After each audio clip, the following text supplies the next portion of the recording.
या रसूल अल्लाह लब्बैक या रसूल अल्लाह लब्बैक लब्बैक लब्बैक या रसूल अल्लाह लब्बैक लब्बैक लब्बैक या रसूल अल्लाह खुद को मिटा देंगे हम जान लुटा देंगे खुद को मिटा देंगे हम जान लुटा देंगे नामों से आका पर हम सर कटा देंगे लब्बैक लब्बैक लब्बैक या रसूल अल्लाह लब्बैक या रसूल अल्लाह लब्बैक या रसूल अल्लाह लब्बैक या रसूल अल्लाह। अस्सलामु अलैकुम वरहमतुल्लाह। बिस्मिल्लाहि वल्हम्दुलिल्लाह वस्सलातु वस्सलामु अला अशरफि रसूलिल्लाह व अला आलिहिल फाइज़ीना बिरिज़ल्लाह अम्मा बअद अऊज़ु बिल्लाहि मिनश शैतानिर रजीम बिस्मिल्लाहिर रहमानिर रहीम वल्लुहा वल्लैलि इज़ा सजा मा वद्दअक रब्बुक वमा क़ला वलल-आख़िरतु ख़ैरुल लक मिनल ऊला वलसौफ़ युअतीक रब्बुक फ़तर्ज़ा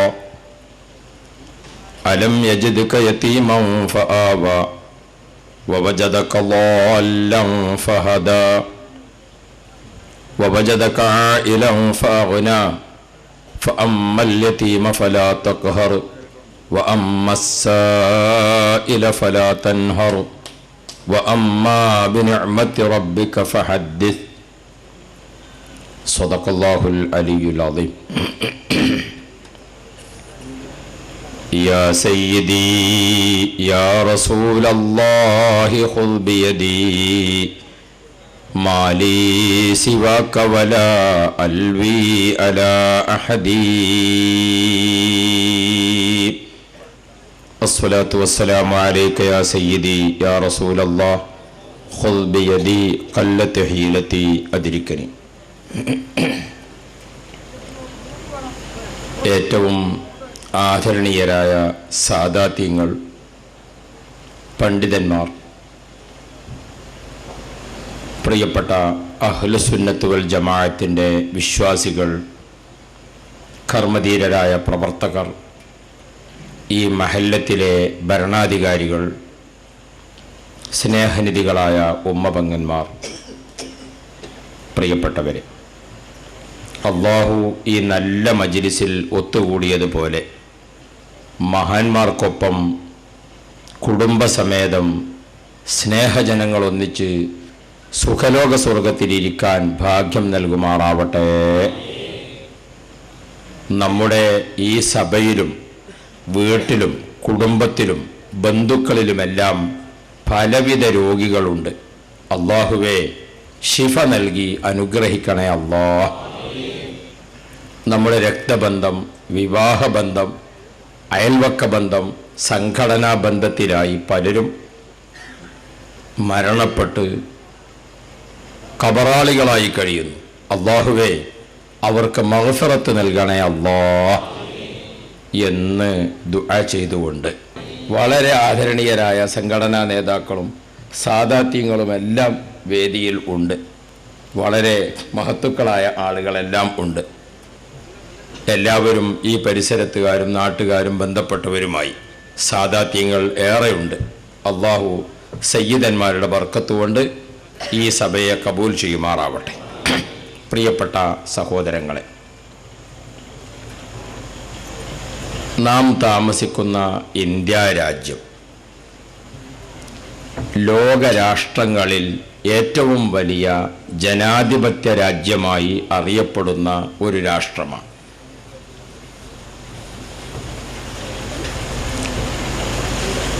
പ്രബല മതങ്ങളായ ഹൈന്ദവരും ക്രൈസ്തവരും മുസ്ലിംകളും അതേപ്രകാരം ബുദ്ധമതക്കാരും ജൈനമതക്കാരും തുടങ്ങി മതങ്ങളെല്ലാം സമ്മിശ്രമായി നിൽക്കുന്ന ഒരു രാഷ്ട്രമാണ് നമ്മുടെ ഇന്ത്യ.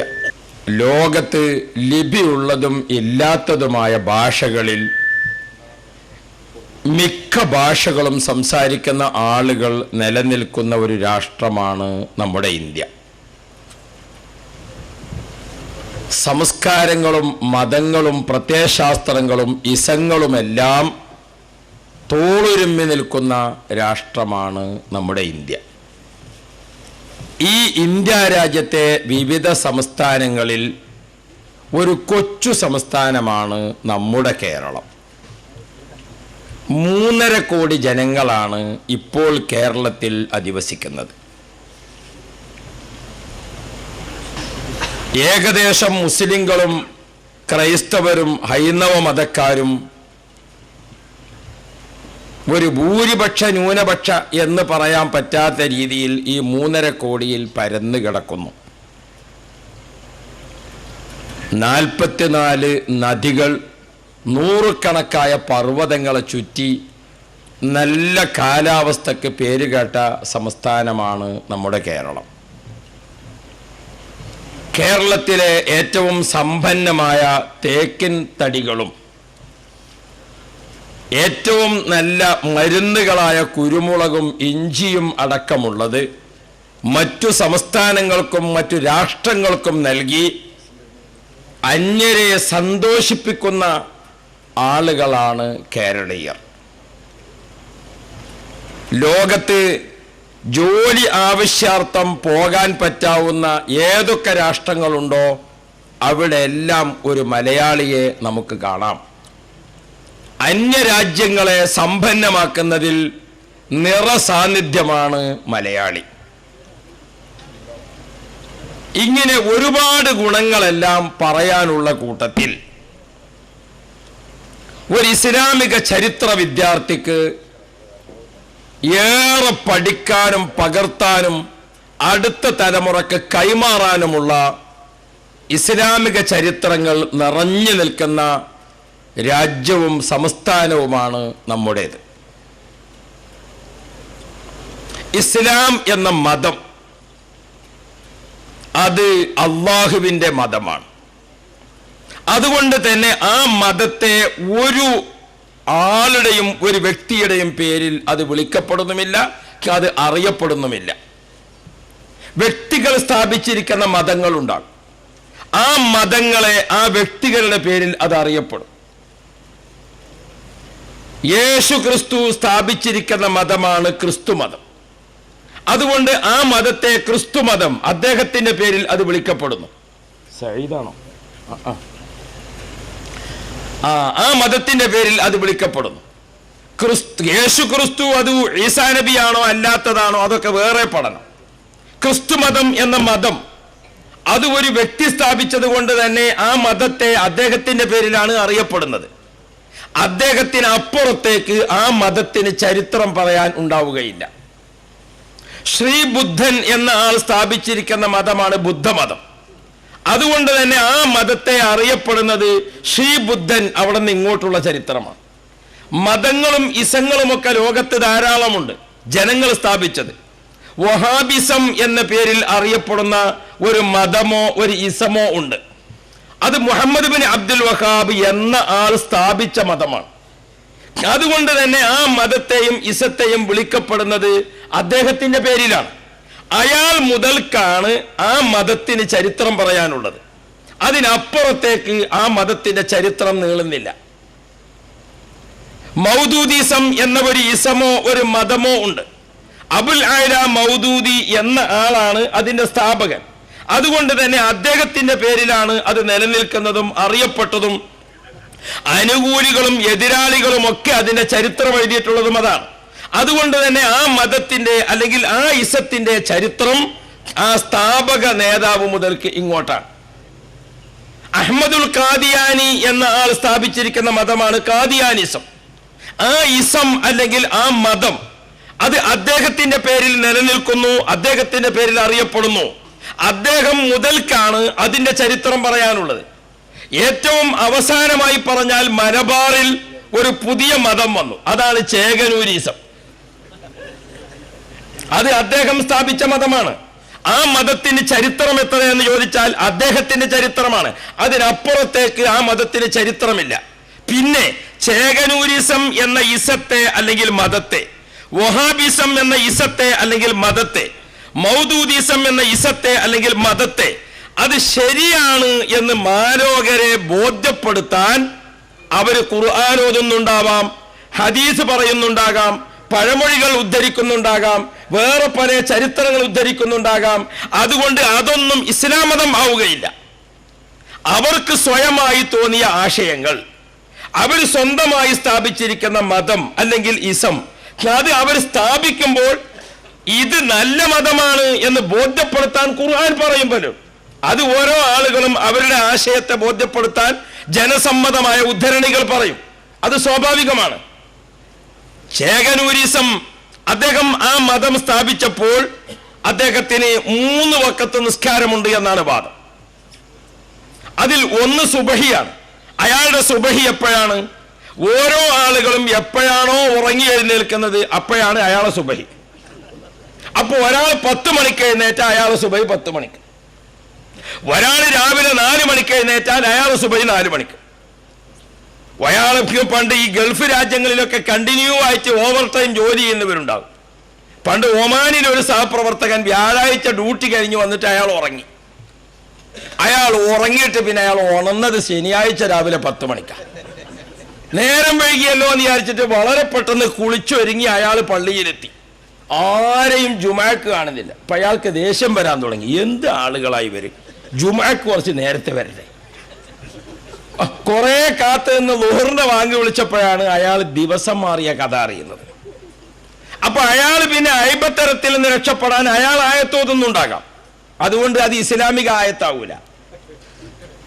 ചേകനൂര് ഉറങ്ങി എഴുന്നേറ്റപ്പോൾ ആരൊക്കെയോ അയാൾ സുബൈ കളാകുന്ന പിന്നെ അന്ന് മുതൽക്ക് സുബൈക്ക് ഒരു പുതിയ മസല അയാൾ കണ്ടെത്തി. അത് കണ്ടെത്തിയിട്ട് അത് ശരിയാണെന്ന് പറയാൻ അയാൾ ആയത്തോതി. ആയത്തോതുമ്പോഴേക്ക് ഇതൊക്കെ ശരിയാണ്, ഇതൊക്കെ ഇസ്ലാമാണ്, അങ്ങനെ വെച്ചാൽ പറ്റൂല. ആയത്തോതുന്നത് കേട്ടിട്ട് അത് ഇസ്ലാമാണ് എന്ന് വെക്കാൻ പറ്റില്ല. ഇസ്ലാമിനെ മനസ്സിലാക്കാൻ ഒരു റൂട്ടുണ്ട്, അത് ഞാൻ പറയാം. ആ പറയുന്നത് ഈ ഇരിക്കുന്ന പണ്ഡിതന്മാർക്ക് മുഴുവനും സമ്മതമല്ലെങ്കിൽ അത് പറയേണ്ടതുമില്ല. ഈ ഇരിക്കുന്ന പണ്ഡിതന്മാർ, ആലിമീങ്ങൾ, സാദാത്യങ്ങൾ, ഇത് 2 രൂപത്തിൽ നമുക്കതിനെ സ്ഥിരപ്പെടുത്താൻ പറ്റും. ഒന്ന്, ഇസ്ലാം മതത്തെ സ്ഥാപിച്ചിരിക്കുന്നത്, അത് നമുക്ക് തെളിയിക്കാൻ സാധിക്കുന്നത് ഒന്ന് അഹ്ലുൽ ബൈത്ത് അഥവാ നബി മുഹമ്മദ് മുസ്തഫ, അവിടുത്തെ കുടുംബ പരമ്പരയാണ്. ആ കുടുംബ പരമ്പരയെ പറ്റി ഹബീബുന റസൂലുള്ളാഹി എന്താണ് ഉമ്മത്തിനെ ശ്രദ്ധയിൽപ്പെടുത്തിയത്? അഹ്ലുൽ ബൈത്തി കസഫീനത്തി നൂഹ് സദഖ റസൂലുള്ളാഹി. എന്റെ അഹ്ലുൽ ബൈത്ത് നൂഹ് നബിയുടെ കപ്പലിന് സമാനമാണെന്ന് മുഹമ്മദ് മുസ്തഫ. അത് ഇൻഷാ അല്ലാഹ് ഞാൻ എന്റെ പ്രസംഗം തീരുമ്പോഴേക്ക് റബ്ബ് സഹായിച്ചാൽ നിങ്ങളെ ബോധ്യപ്പെടുത്തും. അത് നമ്മളെ കയ്യിലുള്ള ഒരു പ്രമാണമാണ്. രണ്ടാമത്തെ മറ്റൊന്ന്, ഉലമാ ഉമ്മത്തി കഅംബിയാ ബനി ഇസ്രായേൽ, എന്റെ ഉമ്മത്തിലെ പണ്ഡിതന്മാർ ബനു ഇസ്രായേലിലെ അമ്പിയാക്കളുടെ സ്ഥാനത്താണ്. അത് മറ്റൊരു ഭാഗം. അപ്പൊ പണ്ഡിതന്മാരെ കുറിച്ച് പറയുമ്പോൾ അവർ അമ്പിയാക്കളുടെ അനന്തരാവകാശികൾ എന്നും, ഈ അമ്പിയാക്കളെ അനന്തരഗാമികൾ പഠിപ്പിക്കുന്ന ദീന് അഹ്ലുൽ ബൈത്താകുന്ന കപ്പലിൽ കയറി അത് നമ്മൾ ഉപയോഗപ്പെടുത്തിയാൽ ഹബീബ് മുഹമ്മദ് മുസ്തഫ നാളെ മശ്ശറാ മുറ്റത്ത് വജ്ഹുകൽ വല്ലാഹു ഹുജ്ജതുന യൗമ യഅ്തിന്നാസു ബിൽ ഹുജജി സ്വല്ലി.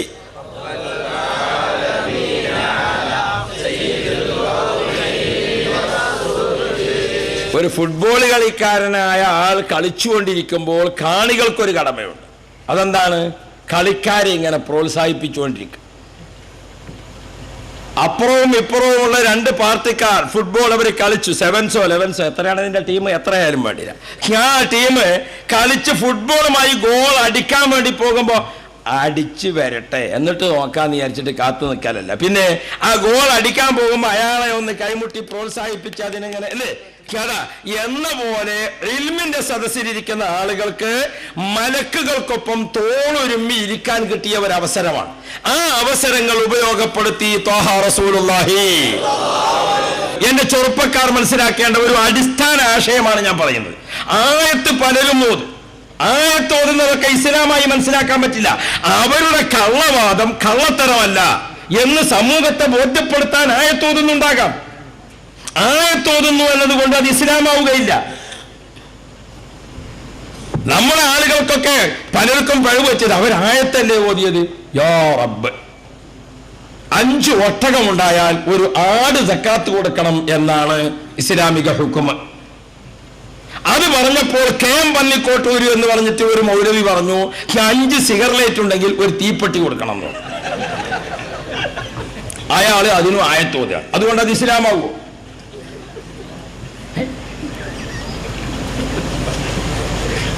അറബിയിൽ എന്തെങ്കിലും ഒന്ന് വായിച്ചാൽ അതൊക്കെ ഇസ്ലാമാവോ? പണ്ട് പൂനൂർ പള്ളിയിലെ മല്ലാക്കാനോട് ഒരാൾ ചോദിച്ചു, മൗലായ സല്ലി വസല്ലിം ദായിമൻ അബദാ. എന്താ മല്ലാക്കാന്റെ അർത്ഥം? അല്ലാഹുവിന്റെ റസൂലിനെ ചീത്ത പറഞ്ഞവര് മുഴുവനും നരകത്തിലാണ്. അയാൾ പറഞ്ഞത് നേരെ തന്നെയാണ്. ഇതിന്റെ അർത്ഥം എന്താന്നേ ഉള്ളൂ. ഞാൻ പറഞ്ഞു വരുന്നത്, അറബിയിൽ വായിച്ചു അല്ലെങ്കിൽ ആയത്തോതി അത് കേൾക്കുമ്പോഴേക്ക് ഇതാണ് ഇസ്ലാം എന്ന് എന്റെ ചെറുപ്പക്കാരൻ തെറ്റിദ്ധരിച്ചു പോകണ്ട. 70 വയസ്സിന് മുകളിലുള്ള പിതാക്കളെ, നിങ്ങളുടെ ഈമാൻ ഉറച്ചതാണ്. കാരണം എന്തുകൊണ്ട്? നിങ്ങൾ ആലിമീങ്ങളെ കണ്ടിട്ടുണ്ട്, നിങ്ങൾ സയ്യിദന്മാരെ കണ്ടിട്ടുണ്ട്, നിങ്ങൾ ഔലിയാക്കളെ കണ്ടിട്ടുണ്ട്. നിങ്ങളുടെ ഈമാൻ ഇളക്കിക്കളയാൻ, നിങ്ങളുടെ ഈമാനിനെ ഒരു നഷ്ടപ്പെടുത്താൻ ഒരാൾക്കും കഴിയില്ല. കാരണം നിങ്ങൾക്ക് പൂർവികരിൽ നേരിട്ട് കിട്ടിയ ഈമാനാണ്. അത് നഷ്ടപ്പെടുത്തി കളയാൻ കഴിയില്ല. പുതിയ തലമുറയിലെ 50-ന് താഴെ അവർക്ക് കിട്ടിയിരിക്കുന്ന ഈമാന് ഒരു കൂട്ടിക്കുഴച്ച ഈമാനാണ്. അപ്പൊ അതിനെ പലപ്പോഴും അങ്ങോട്ടും ഇങ്ങോട്ടും തെറ്റിക്കാൻ സാധിക്കും. ചെറുപ്പക്കാരെ, അറബി വായിച്ചു എന്നതുകൊണ്ട് അത് ഇസ്ലാമാണെന്ന് പറയാൻ പറ്റൂല. അങ്ങനെ ചില ആളുകൾ അതൊരു ബഹുമാന സൂചകമായി അറബി അത് ശരി തന്നെയാണ്. ഞങ്ങളുടെ നാട്ടിൽ നിന്ന് ഒരാൾ ഹജ്ജിന് പോയിട്ട് അയാൾ ബസ്സിന്റെ ടിക്കറ്റും കൂടി ഒതോടുകൂടെ വാങ്ങാനുള്ളൂ. കാരണം അതിൽ അറബി കണ്ടപ്പോൾ ആയത്തന്നെയാണെന്ന് കരുതി. അത് നമ്മൾ അങ്ങനെയുള്ള ഒരു രീതിയാണ്. അങ്ങനെ നമ്മൾ അറബി വായിച്ച് കാണുന്നത് അതൊക്കെ ഇസ്ലാമാണ്. ആയത്ത് ഒരാൾ ഓതിയാൽ അത് ഇസ്ലാമാണ്.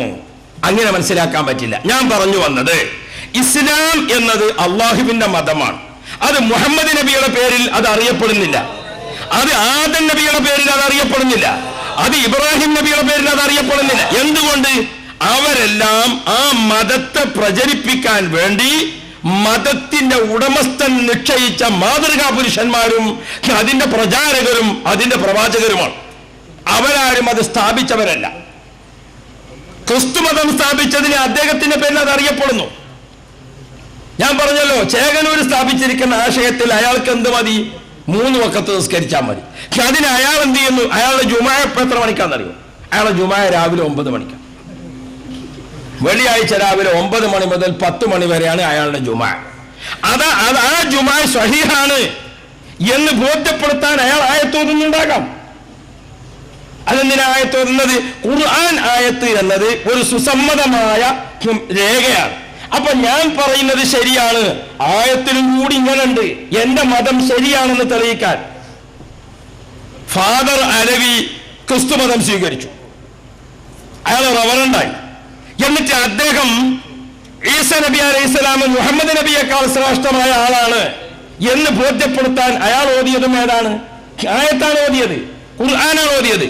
ഒരാൾ ഖുർആൻ ആയത്തോതുന്നു എന്ന് കേൾക്കുമ്പോൾ അതൊക്കെ ഇസ്ലാമാണ്. ഇത് മനസ്സിലാക്കാൻ മാത്രം എന്റെ പ്രിയപ്പെട്ട മുസ്ലിം സഹോദരന്മാരെ, നമ്മളത് വളരണം കാര്യങ്ങൾ എന്താണ് എന്നത്. ഇവിടെ ഞാൻ ഓർമ്മപ്പെടുത്തുന്നത്, ഇസ്ലാം അത് അള്ളാഹുവിന്റെ മതം. ബാക്കി ഭൂമിയിൽ കാണുന്ന ധാരാളം മതങ്ങളുണ്ട്. ആ മതങ്ങളിൽ ഇസ്ലാമിക ഗ്രൗണ്ടിന്റെ അതിൽ നിന്നുകൊണ്ട് അറിയപ്പെടുന്ന മതങ്ങളും വിഷയങ്ങളും ഉണ്ട്. എന്നാൽ അതൊക്കെ ഒരു സ്ഥാപക നേതാവിന്റെ മതമാണ്. ആ സ്ഥാപക നേതാവ്, അതിനപ്പുറത്തേക്ക് അതിന് ചരിത്രമില്ല. ആ സ്ഥാപക നേതാവിന്റെ ആശയങ്ങൾ അതിനപ്പുറവും ഇപ്പുറവും അതിന് പറയാനില്ല. അതുകൊണ്ട് തന്നെ ആ മതത്തിന്റെ വാക്താക്കളെ നോക്കിയാൽ നമുക്കത് കാണാൻ കഴിയും. ആ മതത്തിന്റെ വാക്താക്കൾ അവർക്ക് ഇമാമുന ശാഫിഈ റളിയല്ലാഹു അൻഹു, ഇമാം അബൂ ഹനീഫ റളിയല്ലാഹു അൻഹു, ഇമാം അഹ്മദ് ബിൻ ഹംബൽ റളിയല്ലാഹു അൻഹു, ഇമാം മാലിക് റളിയല്ലാഹു അൻഹു, ഇസ്ലാം മതത്തിന്റെ ആളുകൾ ഇവരെയൊക്കെ സ്വീകരിക്കപ്പെടുന്നവരാണ്. സയ്യിദന്മാരെയും ആലിമീങ്ങളെയും മറ്റുമൊക്കെ സ്വീകരിക്കുന്നവരാ.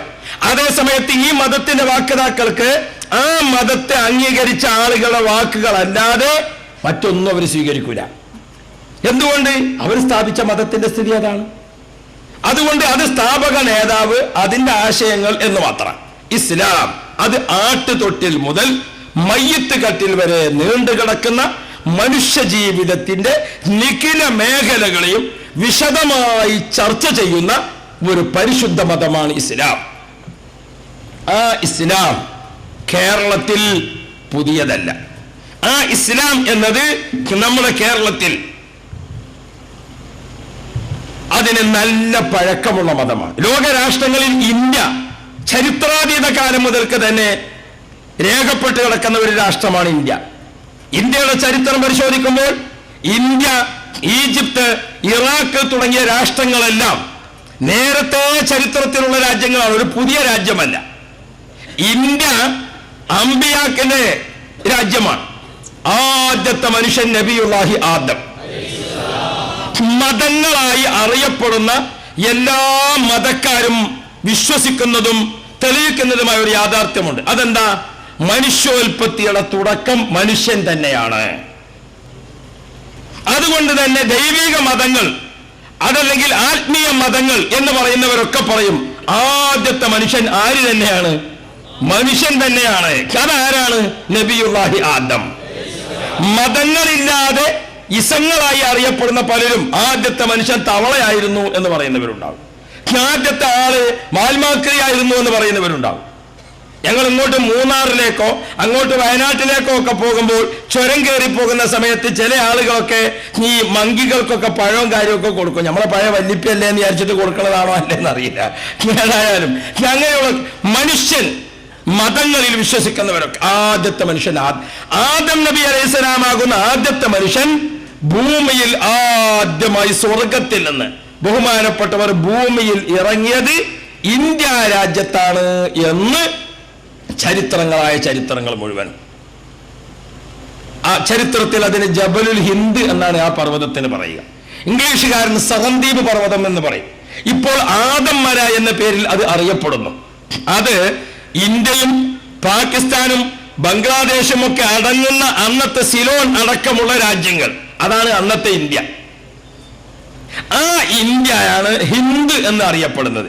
ആ ഇന്ത്യയിലെ സിലോണിലാണ് ആദം മല. ആ ആദം മലയിലേക്ക് കയറിപ്പോകുന്ന ചവിട്ടുപടികൾ ഇങ്ങനെ കയറി കുറച്ചങ്ങോട്ട് എത്തിയാൽ ഒരു വലിയ മനുഷ്യന്റെ കാലടിപ്പാട് കാണാം. ആ കാലടിപ്പാടിനെ മുസ്ലിങ്ങൾ ബഹുമാനിക്കുന്നു. ബൈബിളിൽ പരാമർശമുള്ളത് കൊണ്ട് ക്രൈസ്തവർ ആദരിക്കുന്നു. അതുപോലെ മറ്റു മതക്കാർ അതിനെ ആദരിക്കുന്നു. നബിയുല്ലാഹി ആദം, ആദ്യത്തെ മനുഷ്യൻ സ്വർഗത്തിൽ നിന്ന് വന്നിറങ്ങിയ രാജ്യമാണ് ഇന്ത്യ. ഇന്ത്യയിൽ നിന്ന് ആദം നബി അലൈഹിസ്സലാം കഅബ ഷരീഫിനെ ലക്ഷ്യം വെച്ചുകൊണ്ട് 40 തവണ അങ്ങോട്ടും ഇങ്ങോട്ടും യാത്ര ചെയ്തിട്ടുണ്ട് എന്ന് മുഹമ്മദ് മുസ്തഫ. ഇന്ത്യയിൽ മനുഷ്യന്റെ പഴക്കം, ഇസ്ലാമിന്റെ പഴക്കം ചേകനൂരി ഇപ്പൊ തൽക്കാലം പഠിപ്പിക്കേണ്ട പഴക്കം അല്ല. ഇസ്ലാം മതത്തിന് ഈ രാജ്യത്തുള്ള പഴക്കം ചെറുതല്ല. ഞാൻ അവിടെ നിങ്ങോട്ട് ചരിത്രം ദീർഘിപ്പിക്കുന്നില്ല. ആദം നബി അലൈഹിസ്സലാം മുതൽക്ക് ഇങ്ങോട്ട് വന്ന് നബി മുഹമ്മദ് മുസ്തഫ മുത്തനബി സല്ലല്ലാഹു അലൈഹി വസല്ലമ തങ്ങളോട് കൂടെ പൂർത്തീകരിക്കപ്പെടുന്നു. ഇസ്ലാം പൂർത്തീകരിക്കപ്പെടുന്നു. ആ പൂർത്തീകരിക്കപ്പെടുന്ന ഇസ്ലാം മദീനയിൽ നബി മുഹമ്മദ് റസൂലുള്ളാഹ് ഇസ്ലാം മത പ്രചാരണ പ്രവർത്തനങ്ങൾ നടത്തിക്കൊണ്ടിരിക്കുന്ന അന്ന് നമ്മുടെ കേരളത്തിൽ നിന്ന് ഒരു സ്വഹാബി ഉണ്ടായിട്ടുണ്ട്. ചെറുപ്പക്കാർ മനസ്സിലാക്കണം, കേരളത്തിൽ ഒരു സ്വഹാബി ഉണ്ടായിട്ടുണ്ട്. ആ സ്വഹാബി ഒരു ചെറിയ ആളല്ല. കേരളം ഭരിച്ചിരുന്ന നാട്ടുരാജാക്കന്മാരിൽ ഒരു പ്രമുഖരായ ചക്രവർത്തിയാണ് ചേരമാൻ പെരുമാൾ. ചേരമാൻ പെരുമാൾ എന്ന കൊടുങ്ങല്ലൂരിലെ ചക്രവർത്തി അറേബ്യയിൽ നിന്ന് വരുന്ന കച്ചവട സംഘവുമായും അറേബ്യൻ കച്ചവട സംഘങ്ങളും അതുപോലെ തന്നെ സിലോണിലേക്ക് ആദം മല സിയാറത്ത് ചെയ്യുന്നതിന് വേണ്ടി പോകുന്ന അറേബ്യൻ പ്രതിനിധി സംഘങ്ങളെയും ഇടയ്ക്കിടെ കൊടുങ്ങല്ലൂരിൽ വെച്ച് ബന്ധപ്പെടാറുള്ള ഒരു ചക്രവർത്തിയാണ് ചേരമാൻ പെരുമാൾ. ഒരു തവണ അറേബ്യൻ പ്രതിനിധി സംഘത്തോട് അദ്ദേഹം പറഞ്ഞു, നിങ്ങളെ യാത്ര കഴിഞ്ഞ് തിരിച്ചു പോകുമ്പോൾ ഞാൻ മക്കായിലേക്ക് വരാൻ ഉദ്ദേശിക്കുന്നു. എനിക്ക് മുഹമ്മദുർ റസൂലുള്ളാഹി, മുഹമ്മദ് നബിയെ നേരിൽ കാണണം. ആ ചക്രവർത്തി യാത്രക്കൊരുങ്ങി. അറേബ്യൻ യാത്രാ സംഘത്തിന്റെ പായക്കപ്പലിൽ അദ്ദേഹം യാത്ര പുറപ്പെട്ടു.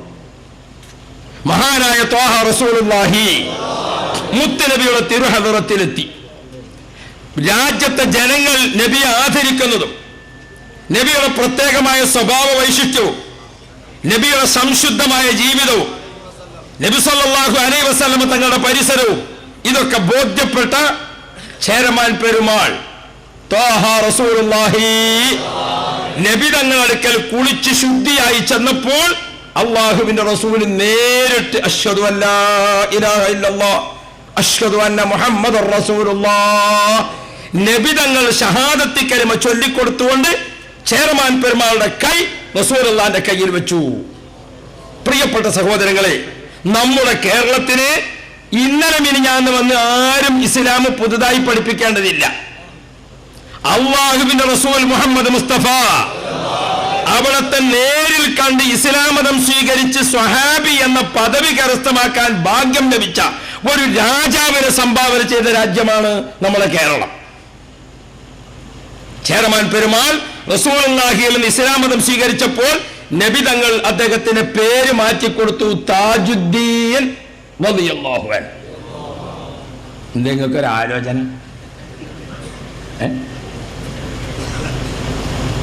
ചേരമാൻ പെരുമാൾ ഇവിടെ നിന്ന് പോയി അള്ളാഹുവിന്റെ റസൂലിന്റെ തിരുഹദറത്തിലെത്തി ഷഹാദത്ത് കലിമ ചൊല്ലി നബി മുഹമ്മദ് മുസ്തഫ അവിടുന്ന് പേര് മാറ്റിക്കൊടുത്തു താജുദ്ദീൻ.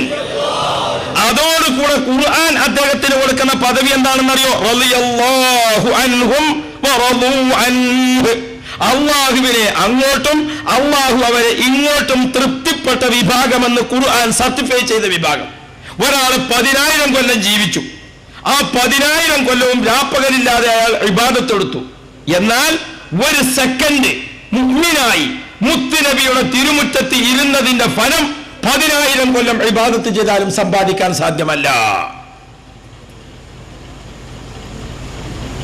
ആ പദവിയാണ് സ്വഹാബി എന്നത്. ആ സ്വഹാബി എന്ന പദവി സ്വീകരിച്ചു ബഹുമാനപ്പെട്ട താജുദ്ദീൻ തങ്ങൾ. എന്നിട്ട് ഒരു കാര്യം പറയാം, അനുഗ്രഹീത കേരളം ഒരു സ്വഹാബിയെ സംഭാവന ചെയ്ത സംസ്ഥാനമാണ്, രാജ്യമാണ് നമ്മുടെ കേരളം. ആ കേരളത്തിലെ താജുദ്ദീൻ തങ്ങളാകുന്ന ചേരമാൻ പെരുമാൾ നബി തങ്ങൾക്കൊപ്പം കാലങ്ങൾ താമസിച്ചു. ഇസ്ലാമിനെ നേരിട്ട് അനുഭവിച്ച് കണ്ട് ചോദിച്ച് പഠിച്ച് മനസ്സിലാക്കുകയാണ്. ആ മനസ്സിലാക്കുമ്പോൾ നമ്മൾ ഒരു കാര്യം ഓർക്കണം, നബി തങ്ങളിൽ നിന്ന് നേരിട്ട് ഇസ്ലാമിനെ മനസ്സിലാക്കുന്നതിന് പ്രത്യേകത ആര് പറയട്ടെ? ബഹുമാനപ്പെട്ട ഇമാം അബീ ഹുറൈറ. നബി തങ്ങളിൽ നിന്ന് നേരിട്ട് ഇസ്ലാമിനെ പകർത്തിയെടുക്കുന്നതിന്റെ പവർ, അവിടുത്തെ വാക്കിന്റെ പവർ ഇമാം അബീ ഹുറൈറ തങ്ങൾ പറയുകയാണ്. എന്താ അബീ ഹുറൈറ തങ്ങൾ പറയുന്നത്? നശഅതു യതീമ, ഞാൻ ഒരു അനാഥ ബാലനായിട്ടാണ് ഞാൻ വളർന്നത്. വഹാജർതു മിസ്കീന, പട്ടിണി കൊണ്ടാണ് ഞാൻ നാട് വിട്ട് മക്കത്തെത്തിയത്. വഹാജർതു ബുസ്റ ബിന്ത് ജഅഫറാന, ബുസ്റ എന്ന തറവാട്ടുകാരിയായ പെണ്ണിന്റെ വീട്ടിൽ മക്കത്ത് വീട്ടുവേലക്കാരനായിട്ടാണ് ഞാൻ എത്തിപ്പെട്ടത്. അബീ ഹുറൈറ തങ്ങൾ പറയുന്നു, അങ്ങനെ ഞാൻ മക്കത്ത് ഒരു വീട്ടുവേല ചെയ്യുന്ന ഒരു തറവാട്ടുകാരിയായ പെണ്ണിന്റെ വീട്ടിൽ, ബുസ്റ എന്ന പെണ്ണിന്റെ. എന്താണ് അവളെ വീട്ടിൽ ജോലി ചെയ്താൽ എനിക്കുള്ള ലാഭം? ഞാനും എന്നെ നൊന്ത് വേദന സഹിച്ച് പ്രസവിച്ച എന്റെ ഉമ്മയും ഉണ്ട്.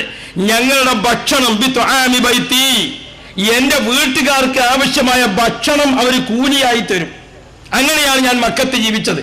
ആ കാലഘട്ടത്തിൽ അറഫ്തു മുഹമ്മദ, ഞാൻ നബി സല്ലല്ലാഹു അലൈഹി വസല്ലമ തങ്ങളെ അന്വേഷിച്ചു, നബി തങ്ങളെ പറ്റി കേട്ടു. അങ്ങനെ ഇരിക്കുന്ന സമയത്ത് ഫസവ്വജനില്ലാഹുൽ ഇസ്ലാം, ഇസ്ലാമിനെ അള്ളാഹു എന്നെ കൂട്ടിച്ചേർത്തു, ഇസ്ലാമിനെ എനിക്ക് അള്ളാഹു ഇണയാക്കി തന്നു. അങ്ങനെ ഞാൻ മുഹമ്മദുർ റസൂലുള്ളാഹി നബി സല്ലല്ലാഹു അലൈഹി വസല്ലമ തങ്ങൾക്കൊപ്പം ഞാൻ ജീവിച്ചപ്പോൾ, നമ്മൾ മനസ്സിലാക്കണം, നബി തങ്ങൾക്കൊപ്പം ഞാൻ ജീവിച്ചപ്പോൾ ഫസയ്യറൽ ഇസ്ലാമു അബാ ഹുറൈറത ഇമാമ. ആര് പറയാ? അബീ ഹുറൈറ തങ്ങൾ പറയാ, ഫസയ്യറൽ ഇസ്ലാമു അബാ ഹുറൈറത ഇമാമ.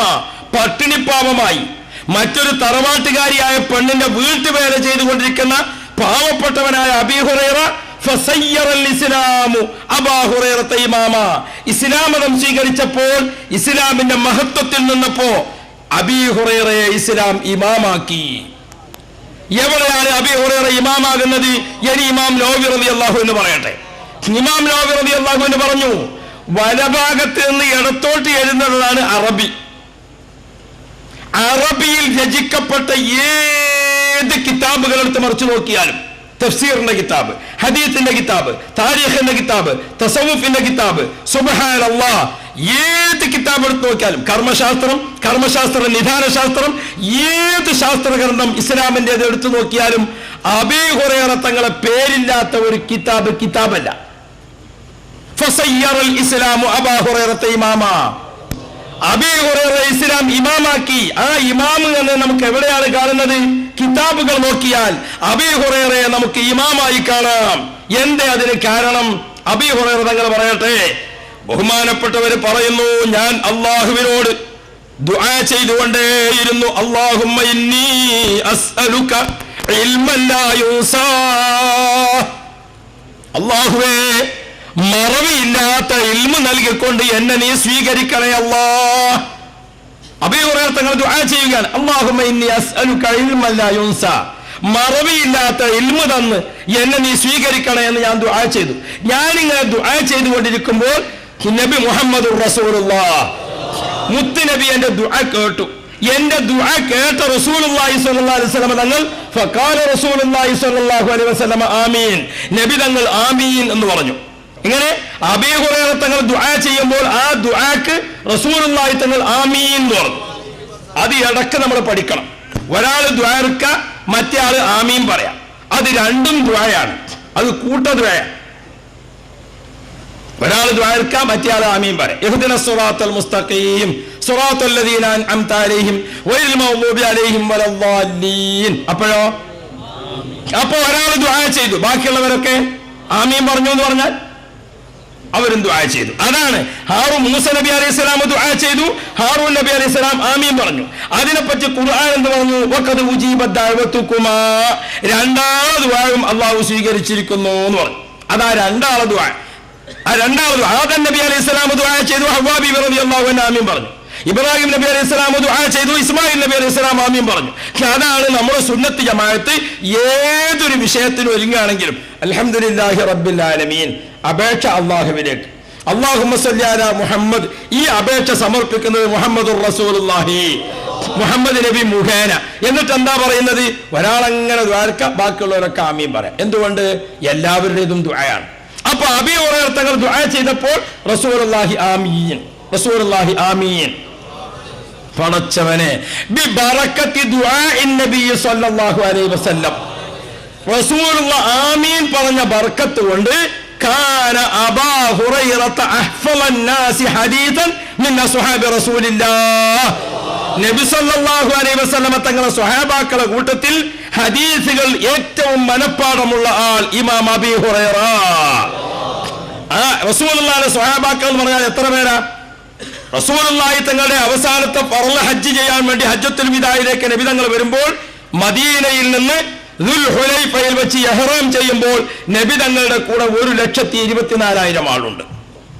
അവർ അറഫ മൈതാനിയിൽ എത്തുമ്പോഴേക്ക് 4 ഭാഗത്തു നിന്നുമുള്ള സ്വഹാബാക്കൾ എത്തി 15,000 ആളുകൾ. അങ്ങനെ 1,40,000 ആളുകളെയാണ് നബി തങ്ങൾ അറഫ മൈതാനിൽ സമ്മേളിപ്പിച്ചത് എന്ന് മവാഹിബുൽ ലദുന്നിയ എന്ന ചരിത്ര ഗ്രന്ഥത്തിന്റെ 2ാം വാള്യത്തിൽ വ്യക്തമായി രേഖപ്പെടുത്തിയിട്ടുണ്ട്. 1,24,000 സ്വഹാബാക്കളുടെ കൂട്ടത്തിൽ ഹദീസ് ഏറ്റവും കൂടുതൽ മനപ്പാടമുള്ള സ്വഹാബി ഇമാം അബീ ഹുറൈറ. എന്താണ് കാരണം? ബിബറക്കത്തി ദുആഇൻ നബി സ്വല്ലല്ലാഹു അലൈഹി വസല്ലം, റസൂലുള്ളാഹിന്റെ ദുആ ബർക്കത്ത് കൊണ്ട് കാന അഹ്ഫളൻ നാസി ഹദീസ്. എന്നിട്ട് അബീ ഹുറൈറ തങ്ങൾ പറയാണ്, ഇല്ലാ മാ കാന മിൻ അംർ ഇബ്നുൽ ആസ് റളിയല്ലാഹു അൻഹു, അംർ ഇബ്നുൽ ആസ് തങ്ങളുടെ സംഭവം ഒഴിച്ച്. അംർ ഇബ്നുൽ ആസ് തങ്ങളും ഇതേപോലെ ഹദീസ് അറിയുന്ന ആളാ. അബീ ഹുറൈറ തങ്ങളെ പോലെ തന്നെ ഹദീസ് ആർക്കും അറിയാം, അംർ ഇബ്നുൽ ആസ് തങ്ങൾക്കും അറിയാം. പക്ഷേ ഒരു വ്യത്യാസമുണ്ട്. എന്താണ്? വകാന യക്തുബു വഅന ലാ അക്തുബു. അബീ ഹുറൈറ തങ്ങൾ പറഞ്ഞു, അംർ ഇബ്നുൽ ആസ് തങ്ങൾ എപ്പോൾ ഹദീസ് കേട്ടാലും ഉടനെ അത് എഴുതി വെക്കും. എഴുതി വെച്ച വിവരം കൊണ്ട് ഏറ്റവും മുന്നിൽ നിൽക്കുന്നത് ആരാണ്? അംർ ഇബ്നുൽ ആസ് റളിയല്ലാഹു അൻഹു ആണ്. മനപ്പാടമാക്കിയ വിവരം കൊണ്ട് ഏറ്റവും മുന്നിൽ നിൽക്കുന്നത് ആരാണ്? അബീ ഹുറൈറ റളിയല്ലാഹു അൻഹു. എന്താ കാരണം? ബിബറക്കത്തി ദുആഇൻ നബി മുഹമ്മദ് മുസ്തഫ. പ്രിയപ്പെട്ടവരെ, റസൂലുള്ളാഹിയുടെ ഒരു ആമീൻ എന്ന് കിട്ടുമ്പോൾ അതിനുണ്ടാകുന്ന ബറക്കത്താണ്. അത് നബി തങ്ങളുടെ കൂടെ ജീവിച്ചവരും അതിനടുത്ത് ജീവിച്ചവരും ആ ബറക്കത്തെ അതുപോലെ മനസ്സിലാക്കിയിട്ടുണ്ട്. നബി തങ്ങൾ പറഞ്ഞത്, നബി തങ്ങൾ തൊട്ടത്, നബി തങ്ങൾ കൈവച്ചത്, അതിന്റെ ഒക്കെ ബറക്കത്ത് അതാണല്ലോ. സ്വഹാബാക്കള് 1,40,000 അവര് പല ഭാഗത്തേക്കും യാത്ര പോയി. കുറെ ആളുകൾ വഫാത്തായി തീർന്നു. അവസാനം മക്കത്തും മദീനത്തും ഒക്കെ അവിടെ ഒരു സ്വഹാബിയുണ്ട്, ഇവിടെ ഒരു സ്വഹാബിയുണ്ട്, അങ്ങനെ എണ്ണപ്പെടുന്ന ആളുകളെ ഉള്ളൂ. ആ കാലത്ത് പിന്നീട് സ്വഹാബാക്കളെ നേരിൽ കാണാൻ ആഗ്രഹിക്കുന്നവർ സ്വഹാബാക്കളെ അന്വേഷിച്ച് നടക്കുകയാണ്. എവിടെയാണ് സ്വഹാബി ഉള്ളത്? ഒരു താബിഈ എന്ന് പറഞ്ഞാൽ എന്താണ്? സ്വഹാബി എന്ന് പറഞ്ഞാൽ നബി തങ്ങളുടെ നേരിട്ടുള്ള ശിഷ്യൻ, താബിഈ എന്ന് പറഞ്ഞാൽ സ്വഹാബാക്കളെ ശിഷ്യൻ. അങ്ങനെ വേഗത്തിൽ മനസ്സിലാക്കാൻ ഞാൻ പറയാം.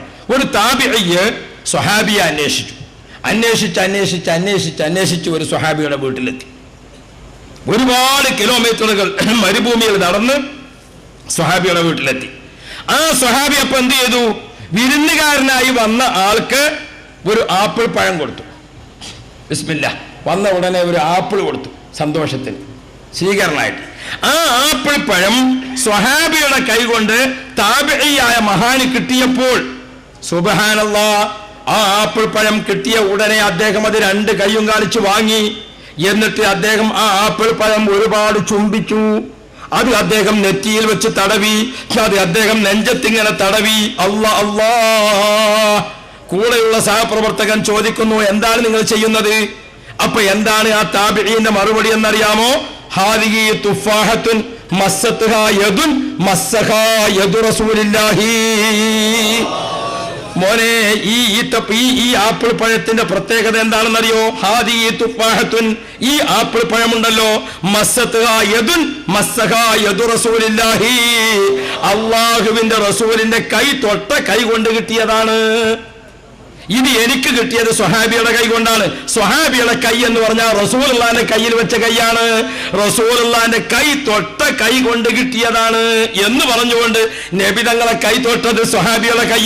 ആ കൈ തൊട്ട ആപ്പിൾ പഴം അത് അദ്ദേഹം ചുംബിക്കുന്നു, കവിളത്ത് വെക്കുന്നു, നെറ്റിത്തടത്തിൽ വെക്കുന്നു, നെഞ്ചത്ത് വെക്കുന്നു. അല്ലാ. ഓ പ്രിയപ്പെട്ട സഹോദരന്മാരെ, ചേകനൂരിസവും വഹാബിസവും ഖാദിയാനിസവും മൗദൂദിസവും കേരളത്തിലെ മക്കൾക്ക് ഇസ്ലാമിനെ പുതുതായി പരിചയപ്പെടുത്തേണ്ട കാര്യമില്ല. നമുക്ക് ഇസ്ലാമിനെ ത്വാഹ റസൂലുള്ളാഹി നബി തങ്ങളിൽ നിന്ന് നേരിട്ട് ഇസ്ലാമിനെ സ്വീകരിച്ച് നബി തങ്ങൾക്കൊപ്പം കാലങ്ങൾ താമസിച്ച സ്വഹാബിയാണ് ചേരമാൻ പെരുമാൾ എന്ന താജുദ്ദീൻ തങ്ങൾ.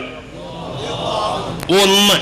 2, നമ്മുടെ കേരളത്തിന് മറ്റൊരു സവിശേഷതയുണ്ട്. എന്താണ്? നബി തങ്ങളെ സ്വഹാബാക്കളിൽ 44, 50ഓളം വരുന്ന സ്വഹാബാക്കൾ നമ്മുടെ കേരളത്തിൽ ഇസ്ലാം മതം പ്രചരിപ്പിച്ചുകൊണ്ട് വന്നിട്ടുണ്ട്.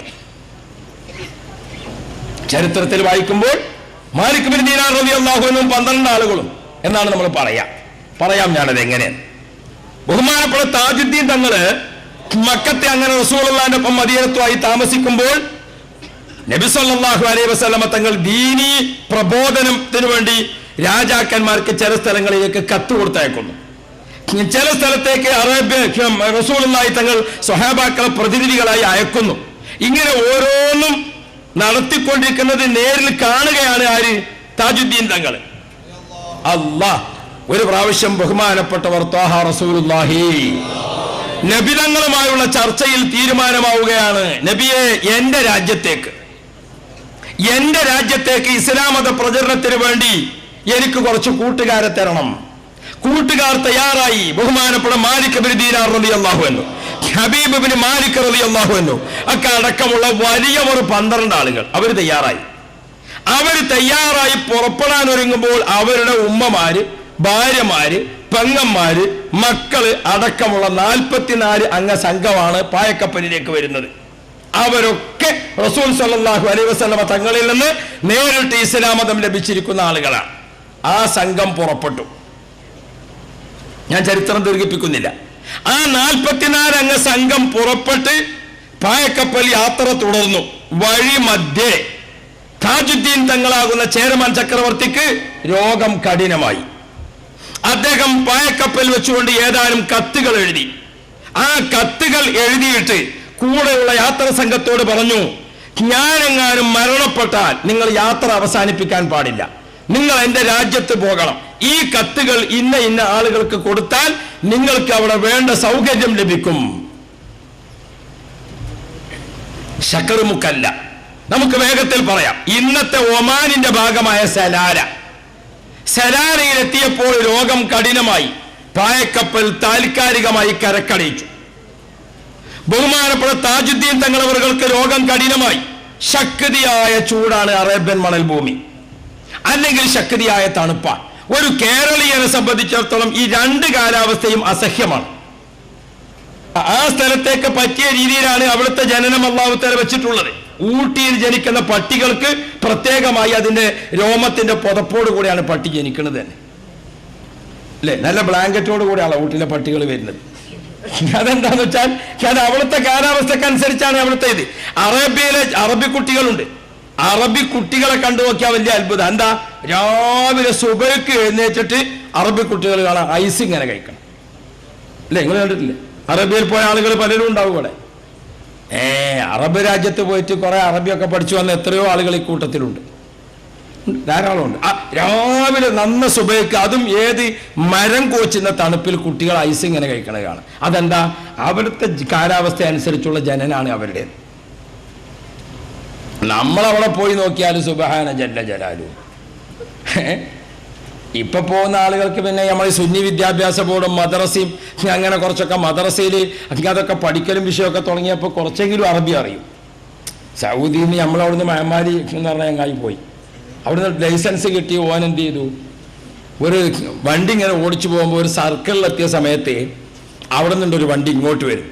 ആ വണ്ടിയുടെ വരവ് കണ്ടപ്പോഴേ മുഹമ്മദ് അലിക്ക് തോന്നി ഇത് ഗുണമുള്ള വരവല്ല. അപ്പൊ ഇവനിങ്ങനെ പിപ്പിന്ന് ഓണടിച്ചുകൊണ്ടേയിരുന്നു.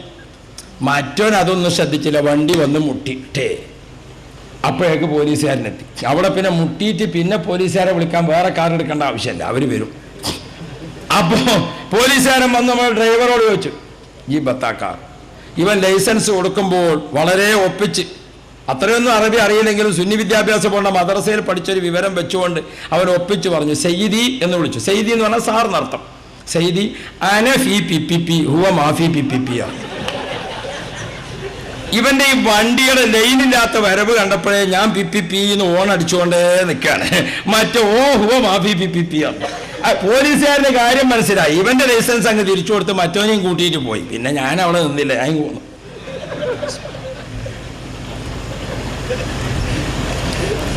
ഇനി അത് ബുഖാരിയിലുണ്ടോ എന്ന് ചോദിക്കാൻ നിൽക്കണ്ട, അതൊരു നാടൻ കഥ പറഞ്ഞതേ ഉള്ളൂ. ഇപ്പൊ മിണ്ടുമ്പാത്തിന് ബുഖാരിയാണ്. യാ റബ്ബ് യാ റബ്ബ് ഹബീബ് മുഹമ്മദ് മുസ്തഫ. അപ്പോ ഇന്നത്തെ ഒമാനിന്റെ ഒരു കൊച്ചു ഒരു ചെറിയ പ്രവിശ്യയാണ് ഏത്, സലാല. സലാലയുടെ കടപ്പുറത്ത് ഇറങ്ങിയിട്ട് നമ്മളും സലാലയുമായി വളരെ അടുത്ത് നിൽക്കുക. സലാല കടപ്പുറത്ത് ഇറങ്ങിയിട്ട് റേഡിയോ FM തുറന്നാൽ ആലപ്പുഴ സ്റ്റേഷൻ കിട്ടും. അത്ര അടുത്താണ് നമ്മൾ കടപ്പുറത്ത് നടക്കുന്നത്. അപ്പോ അവിടെ ഇറങ്ങിയിരിക്കുന്ന താജുദ്ദീൻ തങ്ങളവർക്ക് സുബ്ഹാനല്ലാഹ് മണൽ ഭൂമി എന്ന് പറഞ്ഞാൽ അറേബ്യൻ മണൽ ഭൂമി, മണൽ കുന്നുകൾ നിറഞ്ഞു കിടക്കുന്നതാണ്. ബഹുമാനപ്പെട്ട ബീബി ആയിഷ റളിയല്ലാഹു അൻഹ പറഞ്ഞില്ലേ, ആയിഷ ബീബി റളിയല്ലാഹു അൻഹ പറഞ്ഞു, ഞാൻ ത്വാഹ റസൂലുള്ളാഹി മുത്തുനബി സല്ലല്ലാഹു അലൈഹി വസല്ലം തങ്ങൾ കുളിച്ചു വന്നിട്ട് നബി തങ്ങളെ മുടി ഞാൻ ഇങ്ങനെ ചീകി കൊടുത്താൽ, റസൂലുള്ളാഹിന്റെ മുടി ഇങ്ങനെ ചീകി വെച്ചാൽ മരുഭൂമിയിലെ മണൽ കുന്നുകളെ പോലെയായിരുന്നു എന്ന് ആയിഷ ബീബി റളിയല്ലാഹു അൻഹ റസൂലുള്ളാഹിന്റെ മുടിയെ കുറിച്ച് പറഞ്ഞത് കാണാൻ കഴിയും. സുബ്ഹാന ജല്ല ജലാലു. ആ മണൽക്കുന്നുകൾ കണ്ടവർക്ക് അതിന്റെ ചന്തവും അതിന്റെ സൗന്ദര്യവും നമുക്ക് മനസ്സിലാക്കാൻ സാധിക്കും. ആ ശക്തിയായ ചൂട് അല്ലെങ്കിൽ തണുപ്പ് അവിടെ എത്തിയ താജുദ്ദീൻ തങ്ങളവറുകൾ പടച്ചവനെ കാലാവസ്ഥ പിടിക്കുന്നില്ല. ബഹുമാനപ്പെട്ടവർ അള്ളാഹുവിനോട് ദുആ ചെയ്തു.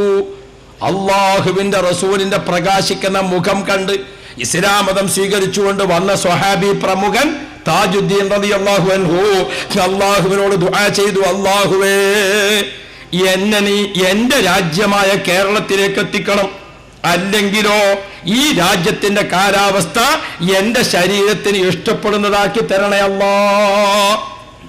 താജുദ്ദീൻ തങ്ങളെ ദുആ, എന്നെ എന്റെ രാജ്യത്തേക്ക് എത്തിക്കണം റബ്ബേ, അല്ലെങ്കിൽ ഈ രാജ്യത്തിന്റെ കാലാവസ്ഥ എന്റെ ശരീരത്തിന് ചേരുന്നതാക്കി തരണേ എന്ന് ദുആ ചെയ്തു. ആ ദുആ അല്ലാഹു സ്വീകരിച്ചതാണ്. GCCയുടെ രാഷ്ട്രങ്ങളിൽ മുഴുവനും യാത്ര ചെയ്താൽ ഒമാനിന്റെ സലാലയിലെ ഒരു 20-25 കിലോമീറ്റർ ചുറ്റളവിലുള്ള സ്ഥലം. അവിടെ മാത്രം തെങ്ങ്, കഴുങ്ങ്, വായ, നെല്ല്, കൈപ്പങ്ങ, കുന്തം, കൊടച്ചക്കരം എല്ലാ സാധനവും കിട്ടും. എന്താണ്? കേരളീയമായ അതേ മണ്ണ്, അതേ കാലാവസ്ഥ. എന്റെ അറേബ്യൻ ഉപഖണ്ഡത്തിൽ ഇങ്ങനെ ഒരു കുറച്ച് സ്ഥലം മാത്രം? അത് താജുദ്ദീൻ തങ്ങൾ അവരുടെ ദുആ സ്വീകരിച്ചതാ. എന്റെ ദുആ അത്ര പെട്ടെന്ന് സ്വീകരിക്കാൻ ത്വാഹ റസൂലുള്ളാഹി മുത്തുനബിയിൽ നിന്ന് നേരിട്ട് ഇസ്ലാമിനെ വാങ്ങി ആ പ്രകാശത്തോടു കൂടെ വരുന്ന ആളാണ് ആര്? ബഹുമാനപ്പെട്ട താജുദ്ദീൻ തങ്ങൾ. അവര് ദുആ സ്വീകരിച്ചത് ഇന്നും സലാലയിൽ പോയാൽ നമുക്ക് കാണാൻ സാധിക്കും. നിറഞ്ഞു നിൽക്കുന്ന നെൽകൃഷി, വാഴകൃഷി, തെങ്ങ്. സുബ്ഹാനല്ലാഹ്. താജുദ്ദീൻ തങ്ങൾ കിടക്കുന്ന മക്ബറ പോയി കാണാൻ അല്ലാഹു തൗഫീഖ് തരട്ടെ.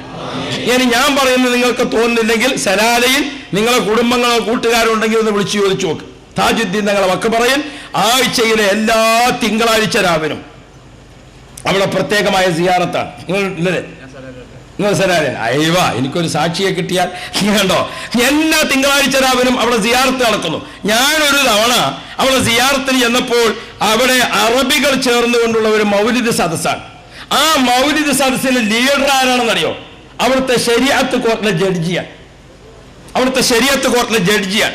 അദ്ദേഹം ഉൾപ്പെടെയുള്ള മൗലിദ് എന്ന് കേട്ടപ്പോൾ പടച്ചവനെ, കേരളത്തിൽ നിന്ന് നമ്മൾ ചെന്നിട്ട് അതും ഷെയ്ഖ് അബൂബക്കറിന്റെ ശിഷ്യൻ എന്ന രീതിയിലാണ് നമ്മൾ അവിടെ പരിചയപ്പെടുത്തുന്നത്.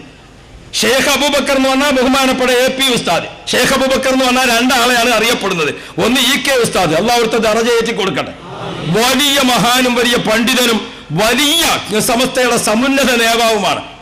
3-4 വർഷത്തോളം അദ്ദേഹത്തിന്റെ അടുക്കൽ കിതാബ് ഓതി താമസിക്കാൻ ഞങ്ങൾക്കൊക്കെ ഭാഗ്യം ഉണ്ടായിട്ടുണ്ട് പലർക്കും. അപ്പൊ പ്രിയപ്പെട്ടവരെ, ശംസുൽ ഉലമ എന്ന പേരിൽ അറിയപ്പെടുന്ന മഹാൻ, അള്ളാഹു അവിടുത്തെ ദറജ ഏറ്റി കൊടുക്കുമാറാവട്ടെ. ബഹുമാനപ്പെട്ട ശൈഖുന AP ഉസ്താദ്, അള്ളാഹു ദീർഘായുസ് കൊടുക്കുമാറാവട്ടെ. ഇന്ന് ലോക രാഷ്ട്രങ്ങളിൽ ഇസ്ലാമിക ശരീഅത്ത് സംബന്ധമായി ഒരു ആധികാരിക ചർച്ച വേൾഡിലെ വലിയവരായ പണ്ഡിതന്മാർ നടത്തുമ്പോൾ ആ പണ്ഡിത സഭയിലേക്ക് ലോകത്ത് ഏറ്റവും കൂടുതൽ മുസ്ലിങ്ങൾ താമസിക്കുന്ന രാഷ്ട്രങ്ങളിൽ 2ാമത്തെ രാഷ്ട്രമാണ് ഇന്ത്യ. ഇന്ത്യൻ മുസ്ലിങ്ങളെ പ്രതിനിധീകരിക്കുന്ന ഒരു പണ്ഡിതൻ ഈ ചർച്ചയ്ക്ക് വേണ്ടേ അത് ചർച്ച ചെയ്യുമ്പോൾ വേൾഡിലെ പണ്ഡിതന്മാരുടെ നാവിൽ നിന്ന് ഒരുമിച്ച് വരുന്ന ശബ്ദം ഷെയ്ഖ് അബൂബക്കർ അഹ്മദ്, അത് കാന്തപുരം ഉസ്താദാണ്. അള്ളാഹു ഇനിയും ആഫിയത്ത് കൊടുക്കട്ടെ, ഇസ്സത്ത് അള്ളാഹു ഉയർത്തി കൊടുക്കുമാറാവട്ടെ. അപ്പൊ നമ്മൾ അവിടെ ചെന്നപ്പോ ഷെയ്ഖ് അബൂബക്കറിന്റെ ശിഷ്യനാണ് പരിചയപ്പെടുത്തിയത്. അപ്പൊ ഞാൻ മൗലിദിന്റെ സദസ്സുണ്ട് എന്ന് കേട്ടപ്പോ വലിയ താല്പര്യത്തിൽ കാത്തു നിന്നു. ഹൃദയത്തിൽ ഒരു പേടിയുണ്ട്. കാരണം ഏത് മൗലൂദാണ് ഇവർ ഓതുക എന്നുള്ളത് നമുക്ക് അറിയില്ല. അപ്പൊ പടച്ചോനെ, നമ്മളോടൊറ്റ വിരുന്നുകാരൻ എന്നുള്ള നിലക്ക് ഓതി എന്ന് പറഞ്ഞാൽ നമുക്ക് ഓതാൻ കിട്ടിയില്ലെങ്കിലോ. ഏതായാലും ഞാൻ യാനബിയൊക്കെ ഇങ്ങനെ ചെല്ലിയിട്ട് ഹിദർനബിന്റെ പേര് യാസീനൊക്കെ ഓതിയിട്ട് ഇങ്ങനെ കാത്തു നിന്നു. നമ്മളങ്ങനെ ഞമ്മക്ക് ക്ഷീണമല്ല, പക്ഷേ നമ്മൾ ഉസ്താദുമാർക്കൊരു ക്ഷീണം വരാൻ പാടില്ലല്ലോ. അപ്പൊ അതുകൊണ്ട് അപ്പോ അവിടുത്തെ ആളുകളൊക്കെ എല്ലാവരും എത്തി. സുബ്ഹാനല്ലാഹ്. അവരെ മൗലിദും നമ്മളെ മൗലിദും കൂടി നോക്കിയാൽ നമ്മളെ മൗലൂദ് ഓലിന്റെ സക്കാത്ത് കൊടുക്കാൻ തികയില്ല. അത്ര ചെറുതായ നമ്മൾ, അത്ര ലൈഫുമാണ് നമ്മൾ. അല്ലേ, നമ്മൾ ഷറഫുൽ അനാം ഓതാന്ന് വെച്ചാൽ എത്ര ഹദീസ് ഓതും? ആദ്യത്തതും പിന്നെ അല്ലേ? അല്ലാഹ്, നമ്മൾ ഓതാന്ന് വെച്ചാൽ ഓതിയത് തന്നെ ഓതാണ്. നാളെ ആ കുട്ടി പാട്ടുപാടിയാ മാതിരി. നബിദിനത്തിന് ഒരു കുട്ടി പാട്ടുപാടി, ഉട്ടകങ്ങൾ വരിയായി പിന്നെയും വരിയായി. അപ്പൊ ആള് ചോദിച്ചു, എന്താ ബാക്കി പാടാത്ത? ഈ വരിന് തീരണ്ടേ? ഇത് എത്രയോ ഒട്ടകം. സുബ്ഹാനല്ലാഹ്. ഞാൻ ഓർമ്മപ്പെടുത്തുന്നത് ഇരിക്കട്ടെ, അത് പോട്ടെ. അപ്പോ നമ്മളിപ്പോ ഈ ചൊല്ലിയത് തന്നെ ചൊല്ലിയിട്ട് അങ്ങനെയുള്ള മൗലിദ. അതേ സമയത്ത് അറബികളെ മൗലിദ് എന്ന് പറഞ്ഞാൽ എല്ലാവരും നല്ല മാന്യമായ ഡ്രസ്സ് ധരിച്ചിട്ട്, എല്ലാവരും ഒതുവോടുകൂടെ, എല്ലാവരും വെള്ള വസ്ത്രം ധരിച്ചിട്ട് തലപ്പാവുധാരികളായി അറബികൾ നിരന്നു നിന്നു. താജുദ്ദീൻ തങ്ങളെ മക്ബറയുടെ പരിസരത്ത് അവർ നിറഞ്ഞു നിന്നു. നിങ്ങൾ കണ്ടിട്ടുണ്ടല്ലോ, നിറഞ്ഞു നിന്നു. ശരീഅത്ത് കോർട്ടിലെ ജഡ്ജിയുടെ വരവിനെ പ്രതീക്ഷിച്ചുകൊണ്ടിരിക്കുക. ശരീഅത്ത് കോർട്ടിലെ ജഡ്ജി എന്ന് പറഞ്ഞാൽ ആ രാജ്യത്തെ ഏറ്റവും വലിയ പണ്ഡിതനാണ്. അദ്ദേഹം വന്നിട്ട് മൗലിദിന്റെ സഭ അങ്ങ് ആരംഭിക്കുമ്പോൾ മുത്ത് മുഅ്മിനുകളെ നമ്മൾ മനസ്സിലാക്കണം. ശരീഅത്ത് കോർട്ടിലെ ജഡ്ജി ഇങ്ങോട്ട് വന്നിട്ട് അദ്ദേഹം മൗലിദിന്റെ അങ്ങ് ആരംഭിക്കുക. ദുആ കഴിഞ്ഞ് അങ്ങ് ആരംഭിക്കുമ്പോൾ ആദ്യം തന്നെ ഒരു ബെയ്ത്ത് അങ്ങ് ചെല്ലിയപ്പോ എൻ്റെ എല്ലാ ബേജാറും തീർന്നുപോയി. കാരണം നമുക്ക് കിട്ടുന്ന ബെയ്ത്ത് തന്നെയാണ്.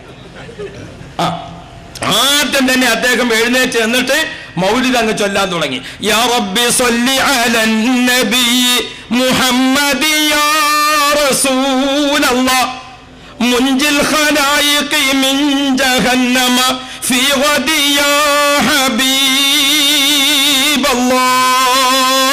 അപ്പൊ സഭ ഒന്നായിട്ട് യാ റസൂലല്ലാഹ് യാ ഹബീബല്ലാഹ് ഉലിദൽ ഹബീബു സയ്യിദുൽ മുതഅബ്ബിദു യാ റസൂലല്ലാഹ്.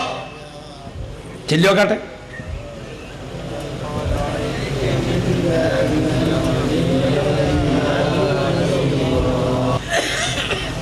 അറബികളെ മൗലിദ് ഇങ്ങനെ കേട്ടു നോക്കുമ്പോൾ എന്ത് ചന്തമുള്ള മൗലിദ്. അറബികളുടെ ഓരോ കാരക്കയും എന്താ പറയാ, കാരക്കയും ആട് ചുട്ടതും തിന്ന് പിന്നെ ഒട്ടകത്തിന്റെ പാലും കുടിച്ച ആളുകളല്ല അവരെ ശ്വാസവും അവരെ ശരീരവും പടച്ചോനെ റബ്ബേ. നമ്മൾ കോഴിമുട്ട വിറ്റിങ്ങാട് കുരുമുളക് ഉണക്കമുളക് വാങ്ങിച്ച് നമ്മൾ കുരുമുളക് വിറ്റിങ്ങാണ്ടാണ് എന്താക്കിയത്, ഉണക്കമിൽമീൻ വാങ്ങിയത്. അതുകൊണ്ട് നമ്മൾ യാ റബ്ബി സ്വല്ലി അലൻ നബി എന്ന് പറയുമ്പോൾ ഒരു ശ്വാസം അവിടെ തന്നെ പോയി. പിന്നെ മുഞ്ചിൽ ഖലായിക്ക് വേറൊരു ശ്വാസം കിട്ടിയിട്ട് വേണം. അറബികൾ അതല്ല, എന്ത് രസമുള്ള മൗലിദാണ് മുത്തു മുഅ്മിനുകളെ. ആരംഭ റസൂലുള്ളാഹി ഷഫീഉനാ റസൂലുള്ളാഹി. ഞാൻ അറബികളെ കൂട്ടത്തിലുള്ള ആ മൗലിദ് കണ്ടപ്പോൾ അത്ഭുതപ്പെട്ടു പോയി. താജുദ്ദീൻ തങ്ങളെ മക്ബറക്ക് ചുറ്റുഭാഗത്തും അവിടെ നിന്ന് കുറച്ചങ്ങോട്ട് നീങ്ങിയാൽ ധാരാളം മഹാന്മാരുടെ മക്ബറയുണ്ട്, ധാരാളം മഹാന്മാരുടെ മക്ബറയുണ്ട് ഒമാനിൽ. ഒമാൻ രാജാവിന്റെ ചെലവിൽ തന്നെ, രാഷ്ട്രത്തിന്റെ ചെലവിൽ തന്നെ മക്ബറകളിലേക്കെല്ലാം റോഡുകൾ കെട്ടിപ്പൊക്കിയിട്ട് അയ്യൂബ് നബി അലൈഹിസ്സലാമിന്റെ ജബൽ അയ്യൂബ് എന്ന് പറയുന്ന പർവ്വതം, ആ പർവ്വതത്തിന് മുകളിലുള്ള വലിയ മക്കാമ്, ആ മക്കാമിന്റെ തൊട്ടടുത്ത് ഇങ്ങനെ പിന്നെ ആളുകൾക്ക് ഫാമിലി ആയി താമസിക്കാനുള്ള സൗകര്യം. എന്തിനാ ഫാമിലി സൗകര്യം? അയ്യൂബ് നബി അലൈഹിസ്സലാം മക്കളില്ലാത്തപ്പോൾ അള്ളാഹുവിനോട് ദുആ ചെയ്തു റബ്ബി ലാ തദർനി ഫർദൻ വഅൻത ഖൈറുൽ വാരിസീൻ. അയ്യൂബ് നബിയുടെ മക്ബറയിൽ ആ ദുആ നിർവഹിച്ചുകൊണ്ട് കഴിയുന്ന എത്ര അറേബ്യൻ കുടുംബങ്ങൾ, ഈജിപ്തുകാരും ഇറാഖുകാരും അഫ്ഗാനിസ്ഥാൻകാരും തുടങ്ങി എത്ര അറേബ്യൻ കുടുംബങ്ങൾ അവിടെ താമസിക്കുന്നു. സുബ്ഹാനല്ലാഹ്.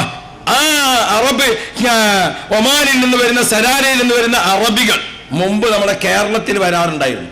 കേരളത്തിൽ ആ അറബികൾ വന്നാൽ അന്നത്തെ ഏറ്റവും വലിയ വ്യവസായ തുറമുഖമാണ് കോഴിക്കോട് അറബികൾ വന്ന് താമസിക്കുമ്പോൾ അവർക്ക് താമസമൊരുക്കുകയും അവരിവിടെ നിന്ന് കല്യാണം കഴിക്കാൻ ഉദ്ദേശിക്കുമ്പോൾ അവർക്ക് നിക്കാഹ് ചെയ്തു കൊടുക്കുകയും ചെയ്യുന്ന കാളിയാണ് ഈ ഇരിക്കുന്ന മഹാനവറുകളുടെ വാപ്പ ബേപ്പൂർ കാളി.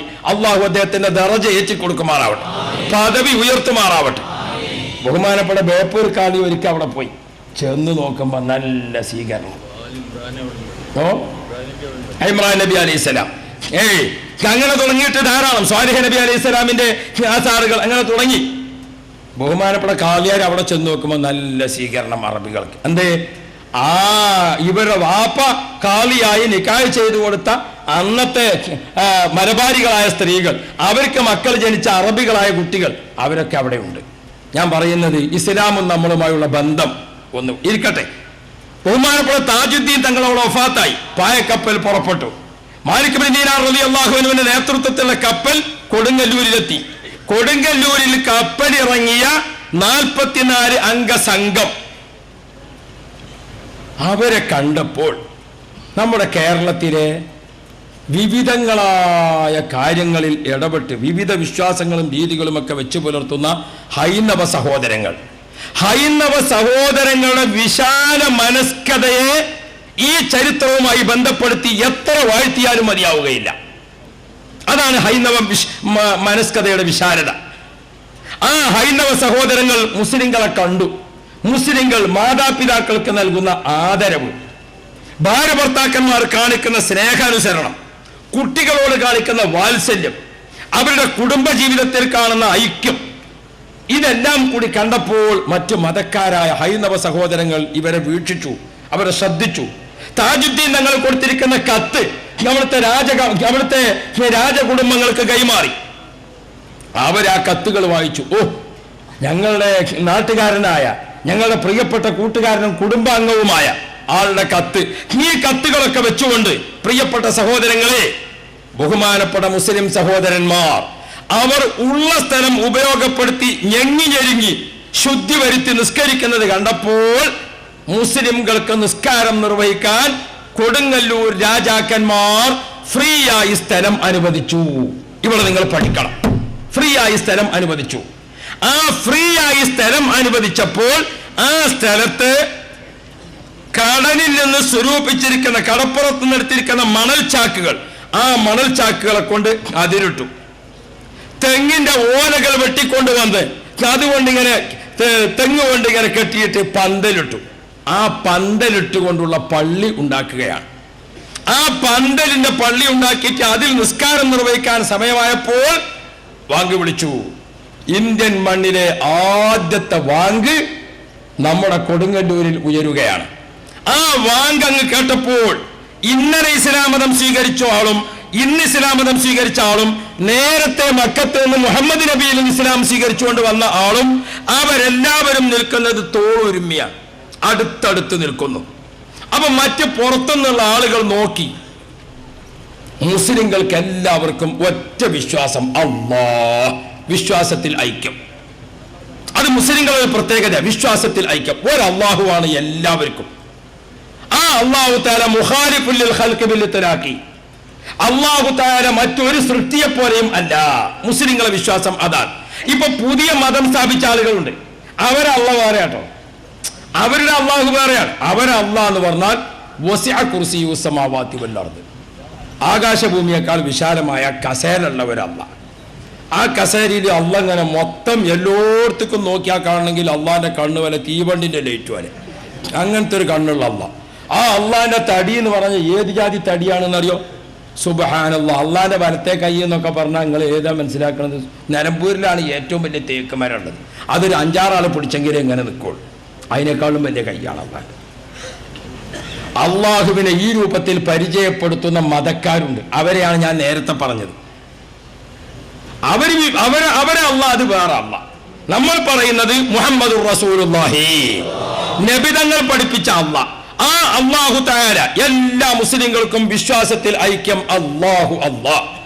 മുസ്ലിങ്ങൾക്ക് നേതൃത്വത്തിൽ ഐക്യം, എല്ലാ മുസ്ലിമീങ്ങൾക്കും ഒരൊറ്റ ലീഡർ മുഹമ്മദ് മുസ്തഫ. ആദം നബിക്ക് നേതാവ് മുഹമ്മദുർ റസൂലുള്ളാഹി, മൂസാ നബിക്ക് നേതാവ് മുഹമ്മദുർ റസൂലുള്ളാഹി, ഇബ്രാഹിം നബിക്ക് നേതാവ് മുഹമ്മദുർ റസൂലുള്ളാഹി, ഈസാ നബിക്ക് നേതാവ് മുഹമ്മദുർ റസൂലുള്ളാഹി, ജിബ്രീൽ അലൈഹിസ്സലാമിന് നേതാവ് മുഹമ്മദുർ റസൂലുള്ളാഹി, ഈകായിൽ അലൈഹിസ്സലാമിന് നേതാവ് മുഹമ്മദുർ റസൂലുള്ളാഹി. അന സയ്യിദു വൽദി ആദം, ഞാൻ ആദം മക്കൾക്ക് നേതാവാണെന്ന് മുഹമ്മദ് മുസ്തഫ.